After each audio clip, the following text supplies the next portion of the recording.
মহির ডায়েরির কয়েকটা পৃষ্ঠা। সেই ডায়েরি থেকে থানার দারোগা ইউসুফ তাঁর এক বন্ধুকে যেমনটি বলেছিলেন, তাঁর জবানিতে। ভয়ে গাটা একেবারে কাঁটা দিয়ে উঠল মহির। তার সহজ বুদ্ধি বিবেচনা ও বিচার দিয়ে বুঝতে পারছে এমনটি হতে পারে না, হওয়া সম্ভব নয়। তথাপি দু চক্ষু দিয়ে একটু আগে যা সে দেখেছে সেটাকে অস্বীকারই বা করে কি করে, এবং একেবারে ভুতুড়ে অবিশ্বাস বলে উড়িয়েই বা দেয় কি করে। কিন্তু আশ্চর্য, ভাবতে গেলে এখনো গাটা যেন শিরশির করে উঠছে, গায়ের রোমগুলো সোজা হয়ে উঠছে। টেবিলের উপরে রক্ষিত টেবিল ল্যাম্পের শিখাটা আরো একটু উস্কে দিল মহি। আলোর শিখাটা আরো উজ্জ্বল হয়ে উঠল। সেই উজ্জ্বল আলোয় তীক্ষ্ণ প্রখর অনুসন্ধানী চোখে আর একবার মহি ঘরটার চারিদিকে তাকিয়ে তাকিয়ে দেখতে লাগল। ঘরের প্রতিটি বস্তু খুঁটিয়ে খুঁটিয়ে। না, নেই কিচ্ছু। অথচ একটু আগেও সে দেখেছে স্পষ্ট। যদিও ঘরের আলোটা ঈষৎ কমানো ছিল, তবু সেই কম আলোতেই সে স্পষ্ট দেখেছে। চোখের ভুল বলে উড়িয়ে দিতে পারে না। আলোটা চোখে লাগছিল বলে সামান্য একটু কমিয়ে ঝুঁকে পড়ে গভীর মনোযোগের সঙ্গে বইটা পড়ছিল মুনি। সুন্দর কমনীয় চুড়ি পরা দুখানি হাত তার ঠিক পাশে টেবিলের ওপর রাখল। চুড়ির মিষ্টি আওয়াজেই তার মনোযোগ আকৃষ্ট হয়েছিল। এক দৃষ্টে কতকটা গভীর বিস্ময়ের সঙ্গেই তার সামনে টেবিলের ওপর ন্যস্ত চুড়ি পরা হাত দুটির দিকে তাকিয়েছিল মহি। কি সুঠাম হাত দুটি টেবিলের ওপর ন্যস্ত হয়ে আছে, যেন কোনো দক্ষ শিল্পীর সাদা ক্যানভাসের ওপর অঙ্কিত দুটি বঙ্কিম রেখা। কিন্তু চোখ তুলে তাকাবার সঙ্গে সঙ্গে মহি যেন বিস্ময়ে ও ঘটনার আকস্মিকতায় স্তম্ভিত হয়ে গেছে। কেউ নেই তার সামনে, পার্শ্বে, পশ্চাতে বা ঊর্ধ্বে। একা সে ঘরের মধ্যে আলোর সামনে বসে আছে। আশ্চর্য, তবে এই একটু আগে সে কার দুটি হাত দেখেছিল তার সামনে টেবিলের ওপর ন্যস্ত। এতক্ষণে তার মনে পড়ে, বাড়িটা চমৎকার খোলামেলা এবং ভাড়াও কম দেখে সে যখন ভাড়া নেওয়ার জন্য উদ্গ্রীব হয়ে উঠেছে, দুখানা বাড়ির পরের বাড়িটাতে যিনি থাকেন, রাধানাথ বাবু, তখন বারবার করে মহিকে বলেছিলেন, ও বাড়ি ভাড়া নেবেন না মহিবাবু, অনেক দিন থেকেই বাড়িটা অমন খালি পড়ে আছে। কেন বলুন তো? বাড়িটা তো দেখলাম চমৎকার। হ্যাঁ, বাড়িটা দেখতে শুনতে চমৎকার, সন্দেহ নেই। তবে রাধানাথ বাবু কেমন যেন ইতস্তত করতে থাকেন। তবে কি মশাই? মানে বাড়িটা সম্পর্কে নানা রকমের কথা শোনা যায়। এর আগেও দু একজন এসেছেন, তবে টিকতে পারেননি এক রাত্রের বেশি। ও, তাই বুঝি অমন জায়গায় চমৎকার বাড়িটা আজও খালি পড়ে আছে। হাসতে হাসতে মহি বলে, কিন্তু ব্যাপারটা কি বলতে পারেন? ভূতের উপদ্রব আছে বুঝি বাড়িটায়? জানি না মশাই, তবে বছর দুই এমন ভ্যাকেন্টি পড়ে আছে, এবং এর আগে যে দু চারজন ভাড়াটে উঠে এসেছিল তারা এক রাত্রির বেশি থাকতে পারেনি। হাসতে হাসতে মহি জবাব দিয়েছিল, দেখুন রাধানাথ বাবু, গত 1 মাস ধরে বাড়ি খুঁজে খুঁজে আমি সারাটা শহর প্রায় চষে ফেলেছি, কিন্তু আমার পক্ষে মানানসই হয় একটু হাওয়া বাতাস পেয়ে হাত পা মেলে থাকতে পারি এমন একটা বাড়ি আজ পর্যন্ত দেখলাম না। যা ভাড়া পাওয়া যাবে। অথচ আমার আর আমার বুড়িমার পক্ষে ওপর নিচে 4খানা ঘরওয়ালা ওই বাড়িটা একেবারে যেমনটি খুঁজছিলাম তেমনই। ভূতের ভয় থাক আর যাই থাক, এই সুযোগকে নষ্ট করতে পারি না, আমি পারবো না। কিন্তু না রাধানাথ বাবু, ভূতের ভয় আমার তেমন নেই, মহি হাসতে হাসতে বলে। তাছাড়া 27 বছর বয়স হলো, আজ পর্যন্ত বহু কথিত ওই জীবটির দর্শন আমার ভাগ্যে হয়নি। বাড়ি পাওয়ার সঙ্গে সঙ্গে সেই সৌভাগ্যটা যদি একান্ত উপস্থিত হয়, তাহলে সে আকাঙ্ক্ষাটাও মিটে যাবে। এমনকি বাড়ির মালিক কান্তিবাবুও মহির বাড়ি ভাড়া নেওয়া সম্পর্কে এতটুকু আগ্রহ প্রকাশ করেননি, এবং ভাড়ার কথা বলতে বলেছেন, দেখুন আগে আপনার বাড়িটা স্যুট করে কি না, তারপর ভাড়ার কথা না হয় ঠিক করা যাবে। প্রত্যুত্তরে মহি বলেছে, না কান্তিবাবু, সেটা ঠিক হবে না। শেষকালে হয়তো এমন একটা অসম্ভব ভাড়া এঁকে বসবেন যা আমার দ্বারা সম্ভব হবে না। না না, ভয় নেই আপনার, নিশ্চিন্ত থাকতে পারেন আপনি। যদি আপনার থাকা হয়, যা ন্যায্য ভাড়া মনে করেন তাই না হয় দেবেন। মনে থাকে যেন। থাকবে। সমস্ত বিচার বিবেচনা বুদ্ধি শক্তি যেন গুলিয়ে যাচ্ছে মহির। একটু আগে যা সে স্পষ্ট দেখেছে, কোনো মতেই সেটাকে অবিশ্বাস্য বলে উড়িয়ে দিতে পারছে কই। আবার মহি বইটা খুলে বসল, এবং কিছুক্ষণের মধ্যে আবার তার মন বইয়ের পাতার বিষয়বস্তুর মধ্যে নিমগ্ন হল। আধ ঘন্টাও বোধহয় হয়নি, মহি আবার দেখল চুড়ি পরা পেলব হাত দুটি একেবারে ডান দিকে টেবিলের ওপর ন্যস্ত হলো। এবার কিন্তু মহি চোখ তুলে তাকাবার চেষ্টা করল না, এক দৃষ্টে তাকিয়ে রইল ন্যস্ত হাত দুটির দিকে। কি সুন্দর চাঁপার কলির মতন হাতের আঙুলগুলো, বাম হাতের অনামিকায় একটি রক্তপ্রবালের অঙ্গুরীয়। কি সুন্দর দেখতে। নখাগ্রগুলোর ওপরে কে যেন চন্দনের প্রলেপ মাখিয়ে দিয়েছে। অনিমেষ তাকিয়েই থাকে মহি। কি দেখছেন অমন করে? তথাপি মহি চোখ তুলে দেখবার চেষ্টা করে না। কি জবাব দেবে ভাবছে। চোখ তুলে দেখবে নাকি? কি দেখছেন বললেন না তো? মহি চোখ তুলে তাকাতে লাগলো। না, কেউ নেই। তবে কি সত্যি সত্যি ব্যাপারটা ভৌতিক, অবিশ্বাস্য? হাত ঘড়ির দিকে তাকিয়ে দেখল, রাত 1:30 বাজে। মহির কেমন যেন একটা রোখ চেপে গেছে মাথার মধ্যে। আবার সে পড়বার ভান করে, কিন্তু পড়ায় মন বসে না। দুচক্ষু দৃষ্টি তার অধীর অপেক্ষায় টেবিলের দিকে নিবদ্ধ। তৃতীয়বার পূর্ববৎ হাত দুটি ন্যস্ত হলো টেবিলের ওপরে, এবং একেবারে বাম দিকে প্রথমবারের মতো। আশ্চর্য, আপনি এখনো ঘরের মধ্যে রয়েছেন? ভয় পাননি?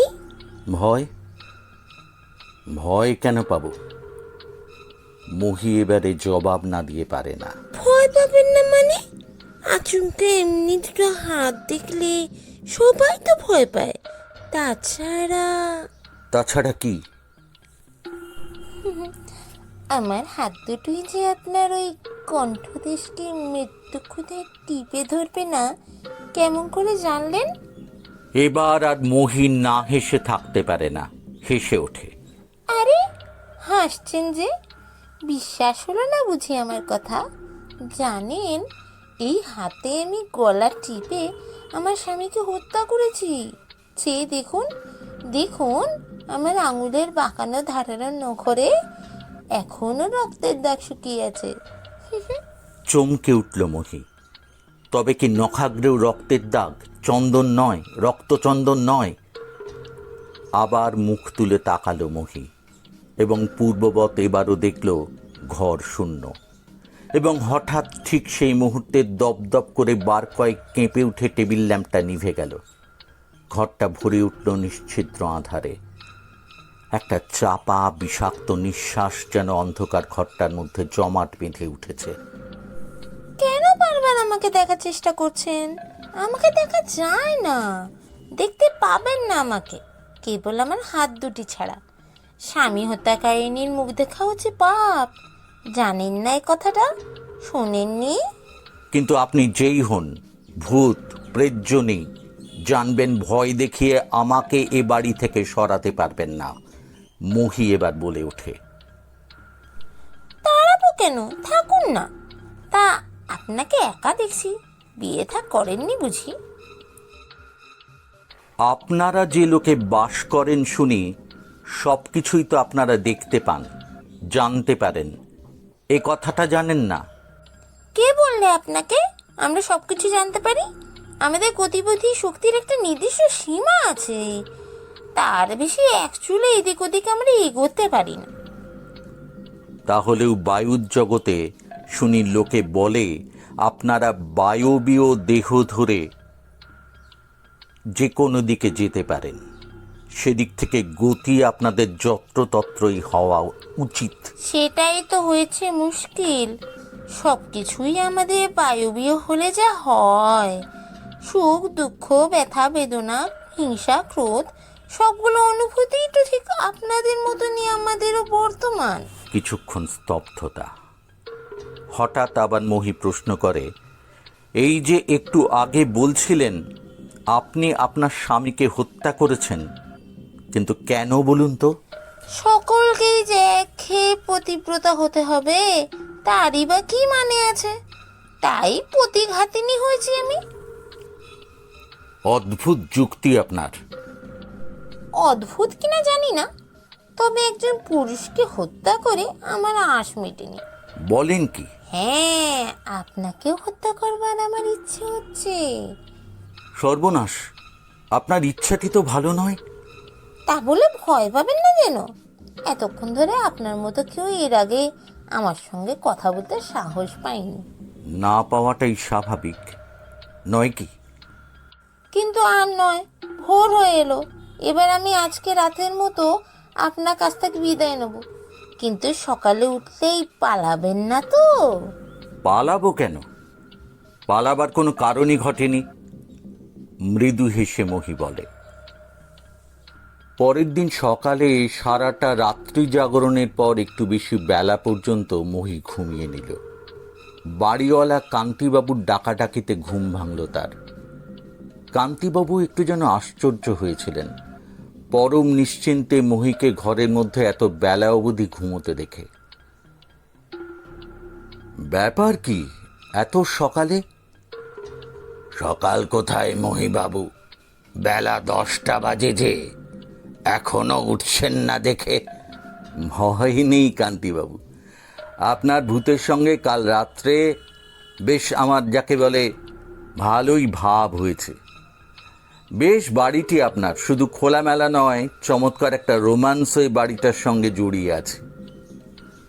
প্রচুর যেন হাসির কথা বলছে মহি, এইভাবেই সে হাসতে লাগলো।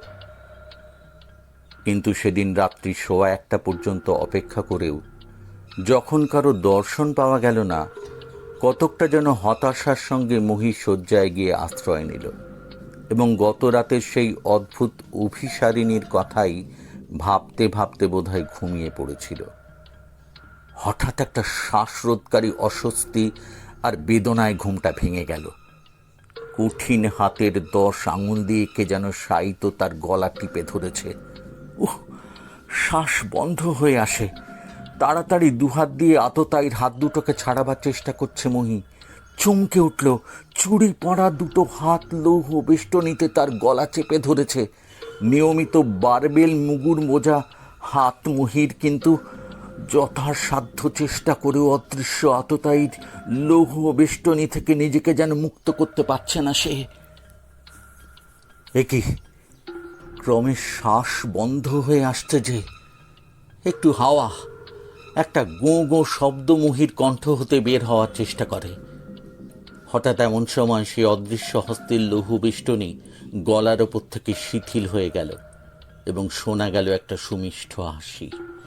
খিলখিল করে আনন্দে সে হাসছে। টনটন করছে ব্যথায় এখনো মহির গলাটা। কি কেমন লাগলো? মহির গলা দিয়ে কোনো স্বর তখনও বেরোয় না। রোম্যান্সটা উপভোগ করলেন কেমন? নারীর পেলব বাহুতে চিরদিন আপনারা পুরুষরা কামনার পরশই পেয়ে এসেছেন। মৃত্যুর পরশটা পেলব হাতে কেমন লাগলো? মহি তথাপি কোনো জবাব দেয় না, চুপ করেই থাকে। কি ভাবছেন? ভাবছি, বিংশ শতাব্দীর নারী আপনি, নাকি আপনি সেই আদিম প্রস্তর যুগের বন্য নারী? বিংশ শতাব্দীর তন্নি নারীও তো সেই আদিম যুগেরই প্রবাহিকা।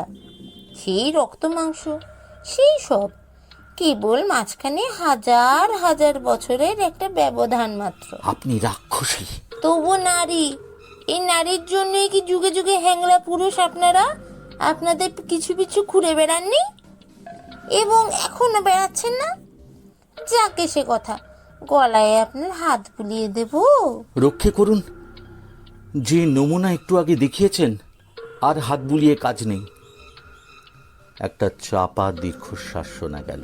ঠিক এমনই ব্যথা লেগেছিল আমার, জানেন? আমাকেও যে গলা টিপে হত্যা করেছিল। কে হত্যা করেছিল আপনাকে? কে আবার? আপনার মতো এক পুরুষ। কিন্তু আমিও তাকে হত্যা করেছি, প্রতিশোধ নিয়েছি। অনেক আশা করে যে বাড়িটা করেছিল, ভেবেছিল আমাকে হত্যা করে আমারই অর্থে তৈরি এই বাড়িতে তার মতো বিবাহিতা প্রিয়তমা স্ত্রীকে নিয়ে সুখে বসবাস করবে।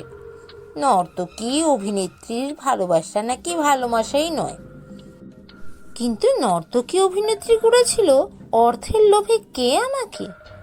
বিবাহিত স্ত্রীকে অর্থের লালসায় রঙ্গমঞ্চে ঠেলে দিয়েছিল কে? আপনার কাহিনীটা শোনার বড় ইচ্ছে হচ্ছে। আমার কাহিনী কোনো নতুনত্ব নেই তাতে। বাংলাদেশে অনেক হতভাগিনীরই জীবনে এমন ঘটনা ঘটেছে। কি শুনবেন সে পুরাতন কথা? কিন্তু তা যেন হলো।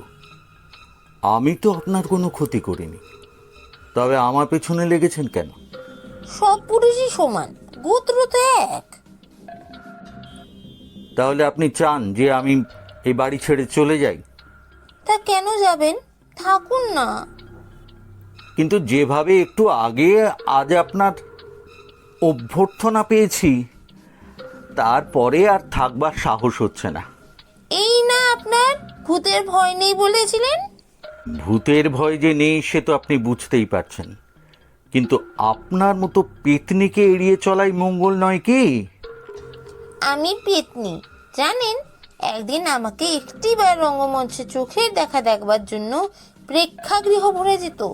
তখন তো আপনি পেতনি ছিলেন না। ভারী দুঃসাহস তো আপনার। এক্ষুনি যদি আবার আপনার গলা টিপে ধরি? সত্যি সত্যি ধরবেন নাকি? অসম্ভব কিছু নয়। শুনুন তাহলে, এইমাত্র মনে মনে আমি এক প্রকার স্থির করেছি। কি? কি স্থির করেছি জানেন? এই বাড়ি আমি ছাড়ব না। ক্ষতি কি? সে একটা বিচিত্র নাটকীয় মৃত্যু হবে। আমার হাতে মরতে চান নাকি? একদিন না একদিন মরতে তো হবেই। তারপর প্রসঙ্গটা পাল্টে মহি প্রশ্ন করে, ঘরটা বড় অন্ধকার, আলোটা জ্বালাবো? আলো জ্বাললেই আমাকে চলে যেতে হবে। তাই তো, আমি তো তাই চাই। কেন? আমাকে কি আপনি সহ্য করতে পারছেন না? না। বেশ, তবে আমি চললাম। মহি বাড়িটা ছেড়ে গেল না বটে, কিন্তু তার যথেষ্ট পরিবর্তন দেখা গেল। রাত্রি হলেই তার মধ্যে কেমন যেন একটা আত্মহত্যা করার দুর্নিবার প্রচেষ্টা জাগে। আচমকা ঘুমের মধ্যে নিজের গলা দুহাতে টিপে ধরে নিজেকে হত্যা করার চেষ্টা করে। মা এসেছেন। তিনি বারবার ছেলেকে বলছেন এ বাড়ি ছেড়ে অন্য কোথাও যেতে, কিন্তু মহি কোনো মতেই রাজি হয় না। দিনের বেলাতে সে অত্যন্ত শান্তশিষ্ট, কোনো কিছু বোঝবার উপায় নেই। রাত্রি হলেই বড় তার অস্থিরতা। অধীর আগ্রহে ঘরের দরজা বন্ধ করে কার জন্য যেন প্রতীক্ষা করে, কাউকে সহ্য করতে পারে না। এমন করে কতদিন তুমি এখানে থাকবে? মহি জবাব দেয়, যতদিন না তুমি আমাকে হত্যা করছো। কিন্তু তোমার এই কষ্ট সহ্য করতে পারছি না। তবে আমাকে হত্যা করো, আমিও আর সহ্য করতে পারছি না। বেশ, তবে তাই হোক, তোমাকে হত্যাই আমি করব। হ্যাঁ, তাই করো, আমাকে মুক্তি দাও। কিন্তু পারে না সে মহিকে হত্যা করতে। প্রতি রাত্রের প্রতিজ্ঞা পরের রাত্রে শিথিল হয়ে যায়। একজন করে প্রতিজ্ঞা, একজন করে চেষ্টা। কাহিনীর শেষে দেখা গেল একদিন প্রত্যুষে মহির হিমশীতল মৃতদেহটা তার ঘরের মেঝেতে পড়ে আছে। গলায় 10 আঙুলের দাগ সুস্পষ্ট। গলা টিপে শ্বাসরোধ করে কেউ তাকে হত্যা করেছে। কিন্তু কে? তার ঘরের দরজা ভেতর থেকে বন্ধ ছিল। টেবিলের ড্রয়ারে তার ডায়েরিটা পাওয়া গিয়েছিল। বাড়িটা আর ভাড়া হয়নি। ভিডিওটি ভালো লাগলে লাইক করবেন, শেয়ার করবেন আর সাবস্ক্রাইব করবেন।